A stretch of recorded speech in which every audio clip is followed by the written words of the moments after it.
So hello everyone from Green-Mopeds in London. So today we're going to give you a review of a new bike that we've taken on, which is called the ThElMoco X-Tra. It's also known by a manufacturing name, which is called the LVeng LX01. And we're going to compare it to another new model that we've decided to take on too, which is by Sunra, and it's called the Robo. And we're also going to compare it to a bike that you're probably more familiar with, which is the ThElMoco CUX.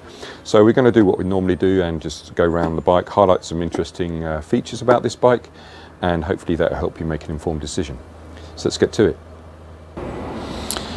Okay, so the first thing to talk about is obviously the brand itself. So the ThElMoco company, so that's these people, they are the importer of this bike, but LVeng are the manufacturer. So LVeng are out of China, unsurprisingly, but they've actually been around for 20 years. So you'll often find a lot of these companies, although new to us, are not actually new.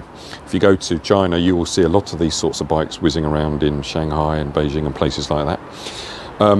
So what happens is that the ThElMoco company, contact LVeng, say they're going to import, 50 bikes a month or something like that, and they can then brand them as they wish. So hence, this is actually known as the ThElMoco X-Tra, but we also call it the LVeng LX01 because that is its actual manufactured name. Okay, so quite distinctive from the front, as you can see. They've gone for, fortunately they haven't gone for a headlight on the handlebars, which I've mentioned before, for example on the CUX, but they've got these running lights and quite a few of them. So the X at the front, hence the name, and then the middle cluster is the actual main beam, and you can turn that off. So you still have to have the running lights on, but you can keep this sort of rather distinctive front light setup on. Okay, so this is a 2 kilowatt 28 mile an hour bike. The Robo is more powerful, but also can come in a 28 mile an hour version, and most people know about the ThElMoco right now. It's been around for a while, but as you can see, although they're all running on 12-inch wheels, the ThElMoco looks pretty small, I have to say. And the LVeng is fairly large. I mean, it's got a lot of body to it. It's 1.8 meters long, 1.88 to be precise. Okay, and if you look across the seats, you can see that the CUX, although a seat that is made technically for 2 people, is again rather short in terms of what it's actually offering you for a seat for 2 people. So they've also gone to some lengths to make sure you get quite a lot of foot room. So they've cut this bit quite severe, so you've got space for your feet. So again, if you look across, you do have more foot space than the Robo, and that would also apply to an NIU, by the way. And this CUX has got the extension feet, but even though you can see that going across them you have more foot space. Part of the reason for that is that they're not doing pegs for the second passenger. Okay, so you'd have to get your foot on there. So I've got size 9 feet or shoes, and as you can see, there's still enough space for the rider to put their feet up. Okay, so it weighs about I think it's 78 kilos, which is pretty typical. Along the back here you can see it's light shape. I mean, it's more traditional. There's none of this fancy sort of X and all of that stuff going on that you get with ThElMoco and NIU. And in the background over there you can just see a EK1. So they've gone again to some extreme to make something rather fancy. This is sort of more of traditional design in nearly all senses, I guess. Okay, 12-inch wheels, so the same as these other 2. Okay, because it's only 28 mile an hour, it has got disc brakes, but not CBS, so only one lead. So obviously one lever does front, one lever does back. With CBS, which you have to have on 125cc bikes or higher, then you get 2 leads coming out of the front wheel, which are actually saying that when you pull the front lever, some of that power to brake the bike goes to the back wheel as well. Okay, but no 28-mile-an-hour bikes typically have them, although Super Socco have added some to their TSX, which is still technically a 28-mile-an-hour bike. Okay, so front and back discs, although it's pretty small, you can't particularly see it so much, but it is a disc brake down there.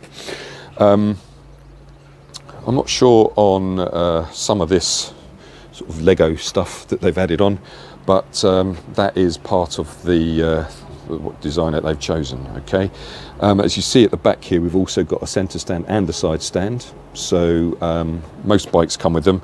Unfortunately the CUX doesn't by default, although you can add it. But the good news is that it's a Bosch motor, so it's nominal power, so that's the power that is mentioned on your V5, which is the power that they rate the motor at. So it's not minimum, it's not maximum, it's continuous, is 2 kilowatts. So that's fine. I mean, it's just under 3 horsepower in real money, and it is, you know, it's not particularly big or heavy, so it's about, you know, as I said, 78 kilos, so 2 kilowatts is fine. I mean, an NIU MQI Plus is like 1.9 kilowatts max, so, you know, this is 2 kilowatts nominal. Okay, so it is good enough for the size of bike it is. So as I said, the main thing about this bike is actually the range. This is why we've taken it. It's for the money and the range that you're getting. So these are 60 volt 26 amp hour batteries, so basically the same as in an NQI GTS Sport from NIU, but they're made by Samsung, whereas the ones in the NQI are made by Eve, which is a Chinese manufacturer, and they've paired it up with a 7 amp charger. Okay, so what that means is basically that's going to be about 4 to 6 hours to charge the battery if it was to go flat. It's got my, if there is such a thing, favourite connector, these Chigori connectors, which, as I said before, they clip on, so you definitely get a good connection there. 45 miles per battery. The slight interesting thing about it, though, is that you're only using one battery at a time, so one lead. Okay, so what that means is essentially you drive your 45 miles, swap the lead, and then you carry on. Okay, so slightly inconvenient, I guess, but not unusual. There are other bikes that do that. So the Artisan EV2000, for example, does that too. Okay, so you'd have to stop, swap the lead, and then start off again. So you're basically carrying the second battery with you. Okay, but other than that, you know, for 80-90 mile range, it's you know, a small price to pay if range is what you're looking for. Okay, so on the dash we have a sort of standard layout really. Obviously it's only showing one battery because only one battery is being used at a time. You've got your traditional P button, which will take it in and out of parked mode. So in other words, the throttle is now active, and as you can see, silent as you'd expect. 30 miles in top, and you can just swap the modes here. And so 18, which was probably with a load, is probably 15 miles in first, and then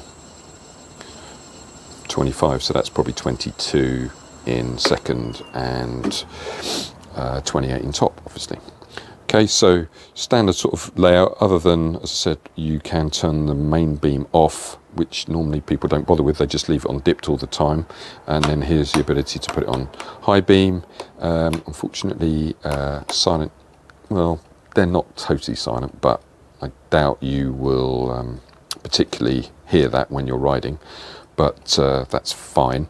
Horn, etc, etc. No cruise control like you get on some of the other bikes, although your ability to actually go anywhere to set cruise control these days is probably fairly limited. It has a sort of party piece, which hopefully I'll show you, and that's this cluster here. So it's got an extra cluster on the throttle, and if you, Bluetooth mode, as you hear, when I press that button, it says Bluetooth mode. So this bike is now paired to my phone, and you can now play music through your phone. Sorry, through the speaker of the bike. Okay, so that's an external speaker. Whether you would want to drive down the road with that happening, I guess is up to you, but certainly when you're stopped, you could actually do that. And it also allows you to play the Bluetooth conversation, as in a phone conversation, through the speaker too. So I guess there might be some reason why you want to do that. I'm not sure riding down the road with the music playing is particularly something that lots of people do. But you know, certainly when you're parked up, you could perhaps use it if you're at a beach or something. Here it has got, just see in there, it's got a USB cable slot. Luckily they've left it so that it is actually accessible rather than being locked in a cubbyhole, and your bag hook. So I guess, as I said at the beginning, the reason to consider this bike is actually the range. So if you want a bike that can do a good 70 miles, okay, and you want to pay about £2,500 for it rather than £3,500 as an L1E category 28 mile an hour bike, not a 125cc equivalent bike, and it's on the grant, so that is the price you pay after the grant, which also means that you get 3 years of warranty on the batteries. They're good batteries, they're Samsung, it's tied up with a good motor from Bosch, and you get the grant and everything like that for £2,500, 70, 80 mile range. You know, no app, I suppose. It does have an alarm, and the ThElMoco company also provided with data tag, so it is, you know, recoverable, but not through an app. This might very well be the bike for you. It's available in 3 colours, so this blue, and then there's a white, and you can also get it in a black, I think it is. So yeah, it's certainly something to consider, especially compared to what you'd have to pay for something that does similar things. So I hope that's been of use, and obviously when things are back to normal, you're more than welcome to come and have a test ride. But in the meantime, if you have any questions, please feel free to let us know at hello@greenmopeds.com. So thanks very much.